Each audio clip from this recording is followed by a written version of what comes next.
வணக்கம். சிறகடிக்க ஆசை சீரியலில் இனி என்னெல்லாம் நடக்க போகுது அப்படின்றத தான் நம்ம பார்க்க போகிறோம். இங்கே அருண் முத்து மேலே கடுமையான கோபத்தில் இருக்கிறாரு. இந்த முத்து கார் ஸ்டாண்டில் நான் ஒரு அதிகாரின்னு கூட பார்க்காம இப்போ நான் சஸ்பெண்டில் தானே இருக்கேன் அப்படின்னு சொல்லி என்னை மேலே கை வச்சிட்டான். இவனை சும்மாவே விடக்கூடாது அப்படின்னு சொல்லி ஒரு இடத்துல ரொம்ப கடுப்பாக இருக்காங்க. அப்போது சிட்டி சார் அப்படிங்கிறாங்க. நீ யாரியா அப்படிங்கிறாங்க. சார் என் பேர் சிட்டி, நீங்கள் புதுசாக வந்திருக்கீங்க சார், என்ன ஸ்டேஷனில் கேட்டால் எல்லாருக்குமே தெரியும் அப்படிங்கிறாங்க. சரி நீ என்ன வேலை பார்க்குற அப்படிங்கிறாங்க. சார் நான் ஃபைனான்ஸ் பண்ணிகிட்ருக்கேன் அப்படிங்கிறாங்க. இப்போ என்ன விஷயம் என்கிட்ட எதுக்கு பேசுகிறேன் அப்படிங்கிறாங்க. சார் நான் கேள்விப்பட்டேன் சார், அந்த முத்து உங்களுக்கு ரொம்ப ஓவராக பண்ணியிருக்கான், அவனை நீங்கள் சும்மாவே விடக்கூடாது, அதுபோக அந்த ஸ்டாண்டில் நடந்தது நான் பார்த்தேன் அப்படிங்கிறாங்க. உடனே இதை யார் உனக்கு சொன்னா அப்படிங்கிறாங்க. நானே பார்த்தேன் சார் அப்படிங்கிறாங்க. சார் ரைட்டு நீ கிளம்பு அப்படிங்கிறாங்க. இல்லை சார், அந்த முத்தை நீங்கள் சும்மா விடக்கூடாது, உங்களுக்கு என்ன உதவினாலும் நான் பண்ணுறேன் அப்படிங்கிறாங்க. எனக்கு உதவி செய்கிறதுனால உனக்கு என்ன லாபம் அப்படின்னு சொல்லி அருண் கேட்குறாரு. அப்போ சொல்லிட்டாங்க, சார் எனக்கு முத்துக்கு எனக்கு பிடிக்காது, நான் ஃபைனான்ஸ் பண்ணிகிட்டு இருக்கிறத பூராமே கெடுக்கிறது முத்தோட வேலை, அதனால் எனக்கு அவனுக்கு சுத்தமாகாது அப்படிங்கிறாங்க.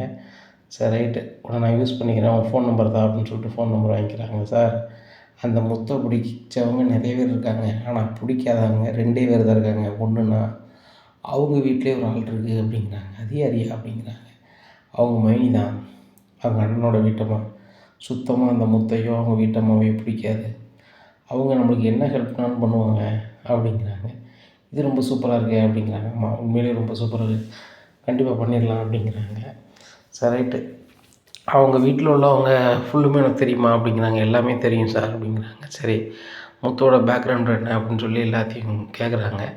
கேட்கும்போது முத்தை பற்றி எல்லாம் சொல்கிறாங்க. அவன் மச்சினை என்கிட்ட தான் சார் வேலை பார்த்தான், இப்போ நீ கெட்டவன்னு சொல்லிவிட்டு என்கிட்டருந்து கூட்டி போயிட்டான் அந்த முத்து, நிறைய இடைஞ்சல் சார் அப்படிங்கிறாங்க. ஓ அப்படியா அப்படின்னு சொல்லிட்டு சரி நான் பார்த்துக்கிறேன் அப்படின்னு சொல்லிட்டு ரொம்ப கடுப்பில் இருக்காங்க. இந்த சீதாவும் அவன் குழந்தையா தானே என்ன, இந்த சீதாவை ஏதாவது பண்ணால் கண்டிப்பாக முத்துக்கு வலிக்கும்ல அப்படின்னு சொல்லிட்டு சிட்டிக்கு ஃபோன் பண்ணி, சிட்டி நான் ஒரு இடத்துல இருக்கேன் வா அப்படின்னு சொல்லிட்டு மறுபடியும் கூப்பிட்றாங்க.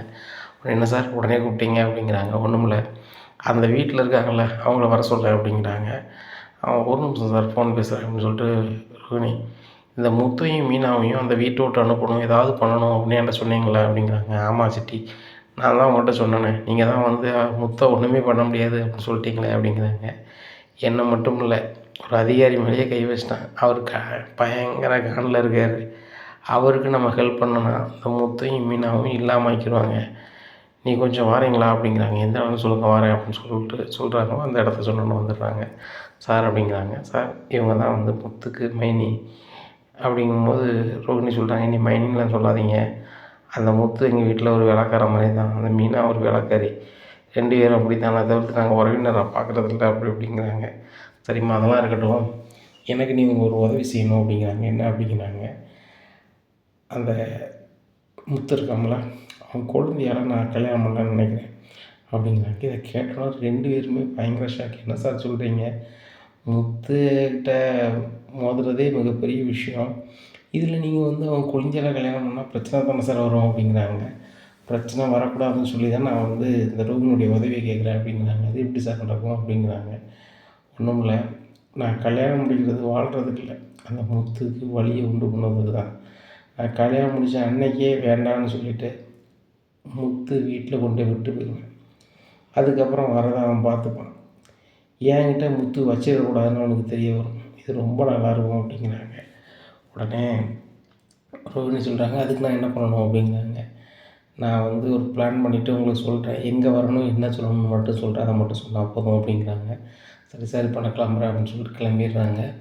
ரோகிணிக்கு பயங்கர சந்தோஷம், நம்மக்கிட்ட வாழாட்டின மாதிரி இந்த முத்து இந்த காக்கி சட்டைக்காரன்ட்டையும் ஆடிட்டுவான் போல். இந்த காக்கி சட்டைக்காரன் ரொம்ப வெக்கையாக இருக்கான், சிட்டியே வசமாக செய்வான், அவன் கூட சேர்ந்து அந்த காக்கி சட்டைக்காரன் செஞ்சு விட்ருவானுங்க, ஒன்றும் பிரச்சனை இல்லை அப்படின்னு சொல்லிட்டு வித்யாவை கால் பண்ணி, வித்யா இந்த முத்து மீனா ரொம்ப பெருசாக பேசிகிட்டு போடலாம் அப்படிங்கிறாங்க.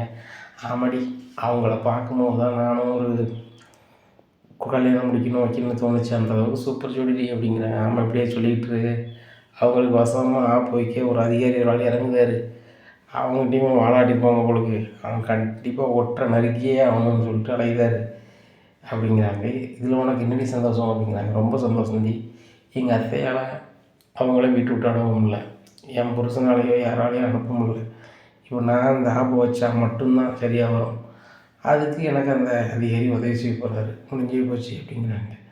ஏன்டி இப்படி படாப்படுத்துகிறவங்கள அப்படிங்கிறாங்க. படாப்படுத்தலாம், இந்த முத்துமையில் உள்ள கடுப்பில் சீத்தா வாழ்க்கை தான் போக போகுது, நாசமாக போக போகுது அப்படிங்கிறாங்க. அது வாழ வேண்டிய பிள்ளைடி, என்னை மாதிரி அது ஒரு கல்யாணம் முடியாத பிள்ளை அப்படிங்கிறாங்க. அதனால தான் நாசமாக போக போகுது அப்படிங்கிறாங்க. நீ ஃபோனை வெடி அப்படின்னு சொல்லிட்டு ஃபோனை வச்சிடுறாங்க. இவன் என்னமோ அவளுக்கு தான் உதவி பண்ணுறா அப்படின்னு சொல்லிட்டு, சரி ஃபோனை தானே வைக்கிறோம், நீ நேரில் பார்த்துக்கிறேன், உனக்கு ஒரு நாள் ஒரு குடுப்பு கொடுத்தோம்னா சரி வந்துடுவேன் அப்படின்னு சொல்லி ரோகிணி வித்தியா மனசுக்குள்ளே ஏசுகிறாங்க. இப்படியா இருக்குது. இந்த சூழ்நிலையில் அருண் வந்து அவங்க அம்மாட்ட பேசுகிறாங்க. எப்பா அம்மா, நான் அந்த சீதா பொண்ணை கல்யாணம் பண்ணிக்கலாம்னு நீங்கள் என்னம்மா நினைக்கிறீங்க அப்படிங்கிறாங்க. எனக்கும் சந்தோஷம்தான்டா, அவங்க வீட்டில் போய் நம்ம பொண்ணு கேட்போம் அப்படிங்கிறாங்க. அது நடக்காதுமா அப்படிங்கிறாங்க. ஏன்டா அப்படிங்கிறாங்க. இந்த அம்மாட்ட மாற்றி பேசுகிறாங்க. அவங்க வீட்டில் சரியான வசதி, அதுபோக அவங்க வந்துட்டு காதல் கல்யாணத்தில் விரும்ப மாட்டாங்க அப்படிங்கிறாங்க. என்னடா சொல்கிற, விரும்புகிறியா, நீங்கள் 2 பேரும் விரும்புகிறீங்களா அப்படிங்கிறாங்க. ஆமாம்மா 2 பேரும் விரும்புகிறோம், ஆனால் வந்து அந்த பிள்ளை வந்து வீட்டில் கேட்டு தான் கல்யாணம் முடிக்கணும்னு சொல்லுது, ஆனால் அது லாயக்கப்படாது அப்படின்னு சொல்லி இங்கே மாற்றி பேசுகிறாங்க. இங்கே சீத்தாட்ட பேசவே இல்லை, ஆனால் எங்கள் அம்மாவை வேறு மாதிரி கவர் பண்ணுறாங்க. அப்போ என்னடா பண்ணுறது அப்படிங்கிறேம்மா. நான் சொல்கிற மாதிரி நீ கொஞ்சம் நடித்தா மட்டும் போதும் அப்படிங்கிறேன். நடிக்கணுமா அப்படிங்கிறாங்க. ஆமாம்மா, கொஞ்சம் மூச்சு விடாத மாதிரி இருந்தீங்கன்னா எங்கள் அம்மாவுக்கு வந்து என்ன போதோ ஏதாவது போதோ, எங்கள் அம்மாவுக்காக நான் வந்து உடனே கல்யாணம் முடிக்கணும்னு சொல்லிட்டு நான் உடனே உங்கள் முன்னாடியே தாலி கட்டிடுமா அப்படிங்கிறே. அது தப்புடா அப்படிங்கிறாங்க. இல்லைம்மா, நம்ம வீட்டில் வந்து கல்யாணம் முடிக்க இன்றைக்கி என்னம்மா தப்பு இருக்குது அப்படிங்கிறாங்க. இல்லை நடித்து தான் கல்யாணம் முடிக்கணும் அதுக்கு அப்படிங்கிறாங்க. எனக்கு வேறு வழி தெரியலம்மா, அந்த பிள்ளை என்னை கல்யாணம் கட்டட்ட வாழாது அப்படி இப்படின்னு சொல்லிட்டு சொல்லுதாங்க. சரி ரைட்டு, அவங்க நன்மைக்கு தானே சொல்லுதாங்க அப்படின்னு சொல்லிட்டு சரிடா நாளைக்கு கூட்டுவா அப்படிங்கிறாங்க. இங்கே மறுநாள் காலையில் விடியுது. விடிஞ்சோடனே அந்த ஆஸ்பத்திரிக்கு போகிறாரு. போய் சீதா உங்கள்கிட்ட போய் தனியாக பேசணும் அப்படிங்கிறாங்க. இந்த சீதா சொல்கிறாங்க, உங்கள்கிட்ட பேசுகிறதுக்கு எனக்கு எதுவுமே இல்லை, தயவுசெய்து நீங்கள் கிளம்பலாம் அப்படிங்கிறாங்க. உடனே இல்லை சீதா உங்கள்கிட்ட பேசி தான் ஆகணும் அப்படிங்கிறாங்க. சார் இங்கே பாருங்கள், வேலை பார்க்க கொடுங்க, நான் ஒரு ஆஸ்பத்திரியில் சம்பளத்துக்கு வேலை பார்க்கேன் அப்படிங்கிறாங்க. சீதா அவங்க குடும்பத்தை எல்லாத்தையுமே விசாரித்தேன், நல்ல குடும்பமாக தான் இருக்குது, நான் அவங்களோட நட்பாக இருக்குன்னு நினைக்கிறேன் அப்படிங்கிறாங்க. உடனே சார் நீங்கள் இங்கே எப்படி பேசுவீங்க, ரோட்டில் போகும்போது நீங்கள் அதிகாரியாக இருக்கும்போது வேறு மாதிரி பேசுவீங்க, எனக்கு அப்படிலாம் தெரியாது சார், தயவுசெய்து நீங்கள் என்கிட்ட பேசாதீங்க அப்படிங்கிறாங்க. சீதா உங்களுக்கு வேலை எப்போ முடியுதோ அது வரைக்கும் வெயிட் பண்ணி தான் உங்கள்கிட்ட நான் கொஞ்சம் பேசணும் அப்படிங்கிறாங்க. சீதாவுக்கும் மதியம் வேலை முடியுது வரைக்கும் இருக்கிறாரு. சார் என்ன சார் சொல்லுங்கள் அப்படிங்கிறாங்க. சார்லாம் கூப்பிடாதுங்க, அருண் கூப்பிடுங்க, எங்கள் அம்மாவுக்கு சுத்தமாக உடம்பு முடியல, அவங்க உங்களை பார்க்கணுன்னாங்க, அவங்கள கூப்பிட்டு போகணுன்னு எனக்கு ஆசை அப்படிங்கிறாங்க. உடனே அப்படியா, இது நீங்கள் முதல்ல சொல்ல வேண்டியதானே அப்படின்னு சொல்லிட்டு ஹாஸ்பிட்டலில் பெர்மிஷன் கேட்டு அருண் கூட பைக்கில் போகிறாங்க. அருண் கூட பைக்கில் போகிறத செல்வம் பார்க்குறாரு.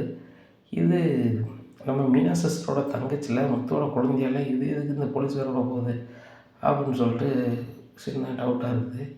உடனே சரி இப்போ நம்ம முத்துட்ட சொன்னோம்னா அதை வேறு கோவப்படுவோம் அப்படின்னு சொல்லிட்டு, சரி இன்னும் இது தொடர்ந்துச்சுன்னா நம்ம சொல்லுவோம் அப்படின்னு சொல்லிட்டு அவர் பாட்டில் போயிடுறாரு.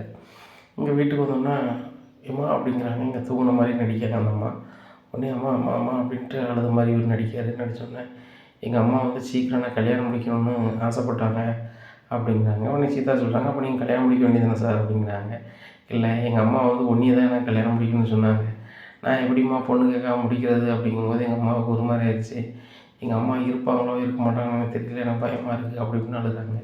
ஏன் சார் அழுறீங்க அப்படி அப்படிங்கிறாங்க. இல்லை சீதா, நான் உன்னை கல்யாணம் பண்ணலைன்னா எங்கள் அம்மாவுக்கு இதாக ஆயிருமோன்னு பயமாக இருக்குது அப்படி இப்படின்னு சொல்லிட்டு ஏமாத்துறாங்க. உடனே என்ன சார் இப்படி வேறு சொல்கிறீங்க, அதெல்லாம் நடக்காது சார், எங்கள் வீட்டில் சம்மதம் இல்லாமல் நான் பண்ணவே மாட்டேன், எனக்கு உங்களுக்கு செட் ஆகாது சார் அப்படின்னு இவ்வளோ சொல்லி பார்க்காங்க.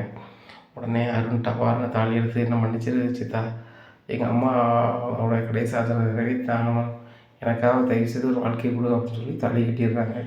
தாலி கட்டினோடனே அம்மா அம்மா அப்படிங்கிறாங்க. நைஸாக கண் முடிக்கும் போது தொடர்ந்து பார்க்காங்க.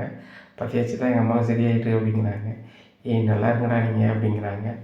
உடனே இந்த கல்யாணம் முடிஞ்ச மாதிரி ஃபோட்டோவாக எடுத்து முத்து செல்லுக்கு அனுப்பிட வேண்டியதான், அது நம்ம செல்லுன்னு அனுப்பக்கூடாது, சிட்டிகிட்ட கொடுத்து அனுப்ப வச்சுருவோம் அப்படின்னு நினைக்காங்க.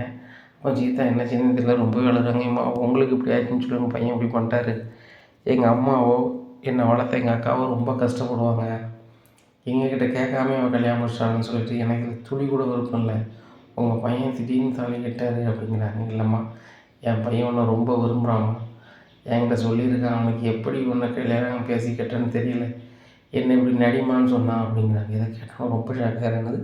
நடிமான்னு சொன்னாங்களா அப்படிங்கிறாங்க. நீங்கள் ஏன் இப்படி செஞ்சீங்க அப்படிங்கிறாங்க. சீதா, நான் உன்னை விரும்புகிறேன், சரி அதான் பண்ணிட்டேன், எனக்கு உன்னை பிடிச்சிருக்கு அப்படி இப்படிங்கிறாங்க. இதை கேட்ட சீதாவுக்கு என்ன செய்யணும்னு தெரியல. இப்படியா இருக்குது இந்த சூழ்நிலையில், வா எனக்கு ஒரு அதிகாரி இருக்கார், அவர்கிட்ட போய் பேசணும் வா அப்படின்னு சொல்லி மாலைங்கெழுத்தோடு கூப்பிட்டு போகிறாங்க ஸ்டேஷனுக்கு. அப்போ அந்த போஸ்ட் எடுத்து நிறைய பேர் ஆன்லைனில் போட்டிருந்தாங்க, நிறைய வைரல் ஆகுது. சீதா அந்த ஸ்டேஷன்லேருந்து வெளியே வரதுக்கு முன்னாடி ஏகப்பட்ட பேருக்கு ஃபார்வர்ட் ஆகிடுது. இந்த வீடியோ வந்து ரோகிணிக்கு கண்ணில் படுற மாதிரி படுது. பட்டோன்னு நேராக விஜயாட்ட சொல்கிறாங்க, ஆண்டி இங்கே பாருங்கள், ஒரு போலீஸ்காரர் இந்த சீதா கல்யாணம் முடிச்சிட்டா அப்படிங்கும்போது, ஓ இந்த குடும்பத்துலேருந்து ஒரு அதிகாரியை கல்யாணம் முடிச்சிட்டானா அப்படின்னு சொல்லிட்டு அந்த முத்து மீனா சேர்ந்து தான் பண்ணியிருப்பாங்க அப்படிங்கிறாங்க. இல்லை ஆண்டி, இவங்க பண்ணல, அவங்களாம் லவ் மேரேஜ் பண்ணிட்டாங்க போல், ஆன்லைனில் வந்திருக்கு அப்படின்னு சொல்லிட்டு. அப்படியா, இதை நான் என்ன பண்ணுறேன் பாரு அப்படின்னு சொல்லிட்டு அவங்க ஃபோன் எடுத்து போகிறாங்க. இங்கே ரோகிணி உடனே சிட்டிக்கு கால் பண்ணுறாங்க. சிட்டி வந்து சொல்கிறாரு, நான் தான் அந்த ஃபோட்டோவே எங்கே அனுப்புனேன், சார் தான் என்கிட்ட கொடுத்தாரு அப்படிங்கிறாங்க. சூப்பர் சிட்டி சூப்பர், என்ன கூப்பிடுதான்னாரு, நான் நல்ல வேலை கூப்பிடலை, சரி ரைட்டு, இனிமேல் என்ன பண்ண போகிறாரு, அந்த பொண்ணு கூட தான் வாழ போகிறாரா அந்த அதிகாரி அப்படிங்கிறாங்க. இல்லை இல்லை, அவர் இன்றைக்கி சாயந்தரமே வந்து இந்த முத்து வீட்டில் கொண்டு விட்டுருந்தோம், எனக்கும் இந்த பிள்ளைக்கும் சம்மந்தம் இல்லை அப்படின்னு சொல்லி செய்யணும்னு நினைக்கிறாரு. அதுபோக ஊரறிய இதை செய்யணும்னு சொல்லி அந்த மீடியாவில் வர வைக்கணும் எல்லாம் சொன்னதுமே அவர் தான், சரியா, அதனால் வந்து அவர் வாழ மாட்டார் அப்படிங்கிறாங்க. அதனால் சீதாவுக்கு எங்கே போனே தெரில. அதனால் விஜயா வந்து முத்துக்கு கால் பண்ணிட்டு, என்ன நினச்சிட்ருக்க, அந்த ஓடுகால் வீட்டில் நீ கல்யாணம் முடிச்சுட்டு ரொம்ப தூங்க பண்ணிகிட்ருக்கியா அப்படிங்கிறாங்க. உடனே என்னம்மா அப்படி பேசுகிறீங்க அப்படிங்கிறாங்க. டேய் செல்லுக்கு ரோஹிணி ஒன்று அனுப்பியிருக்கா பாரு அப்படிங்கிறாங்க. பார்த்தோன்னே முத்து ஷாக்காகிடுறாங்க. இங்கே மீனா ஒரு டெக்கரேஷன் வேலை பார்த்துட்ருக்காங்க. மீனா அந்த ஃபோட்டோவை பாரு அப்படிங்கிறாங்க. பார்த்துட்டு, என்னங்க இது, சீதா கல்யாணம் பண்ண மாதிரி வந்திருக்கு, அதை எப்படிங்க பண்ணுவான், அதுவும் அந்த போலீஸ்காரர் அப்படிங்கிறாங்க. அதை எனக்கு ஒன்றும் புரியலை, இது ஒரு நிமிஷம் இரு அப்படின்னு சொல்லி சீதாவுக்கு கால் பண்ணுறாங்க. சீதா அப்படிங்கிறாங்க. உடனே மாமா அப்படின்னு சொல்லிட்டு அழுறா. என்ன ஆச்சு, என்ன பண்ணேன், நீ ஆஸ்பத்திரிக்கு தானே போனேன் வேலைக்கு, நீ இப்போ நம்ம கல்யாணம் முடிஞ்ச மாதிரி ஃபோட்டோ வருதா என்ன அப்படிங்கிறாங்க. மாமா இந்த மாதிரி நான் வேலைக்கு வந்தேன், திடீர்னு இந்த அருளுங்கிற போலீஸ்காரர் வந்தார், எங்கள் அம்மாவுக்கு உடம்புக்கு முடியல, ஒன்று பார்க்கணுன்னாங்க, நான் உடனே வந்தேன், வந்த உடனே திடீர்னு எங்கள் அம்மாவுக்கு வந்து என்ன ஆக போதோ ஏதாக போதோன்னாரு. அதனால் சரி ரைட்டு, எங்கள் அம்மா கடைசி ஆசைன்னு டபார்னு தாலியை கட்டிட்டாரு. அம்மா எனக்கு என்ன பண்ணேனே ஒன்றும் புரியல அப்படிங்கும்போது முத்து நினைக்கிறாரு, நம்ம மேலே உள்ள கோவத்தில் சீதா வாழ்க்கையை நாசம் பண்ணிட்டான அந்த அருண் அப்படின்னு சொல்லிட்டு அப்படி கீழே உட்காந்தாங்க. என்னங்க ஆச்சு அப்படிங்கிறாங்க மீனா.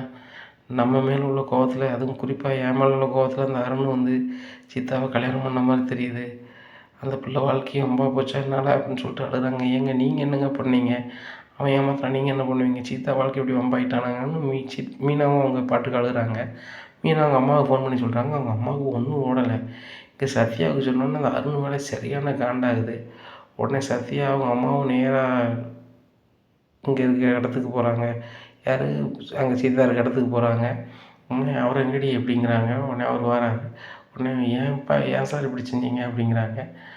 கல்யாணம் கட்டியாச்சு, ஊரறிய எல்லாம் வந்தாச்சு, இனிமே வந்து நம்ம பொண்ணு கூட வாழ விரும்பல, அவங்க பொண்ணை கூப்பிட்டு போங்க அப்படிங்கிறாங்க.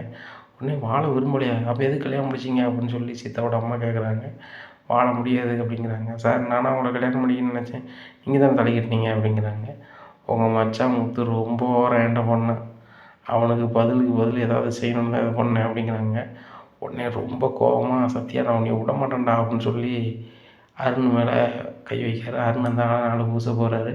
ஏல நீங்களாம் ஒரு ஆளுன்னு என் மேலே கை வைக்க போல, கிளம்புல அப்படிங்கிறாங்க. இங்கே சீதாவுக்கு என்ன செய்யணும் தெரில, ரொம்ப அழுதுகிட்டே நேராக சீதா வீட்டில் போய் இருக்காங்க. இந்த தகவலெல்லாம் சீதா அம்மா முத்துக்கு ஃபோன் பண்ணணும்னா நேரம் மீனா வீட்டுக்கு வராங்க. வந்துட்டு என்ன தான் நடந்துச்சு சீதா அப்படிங்கிறாங்க. நடந்ததை வழக்கமாக சொல்கிறாங்க.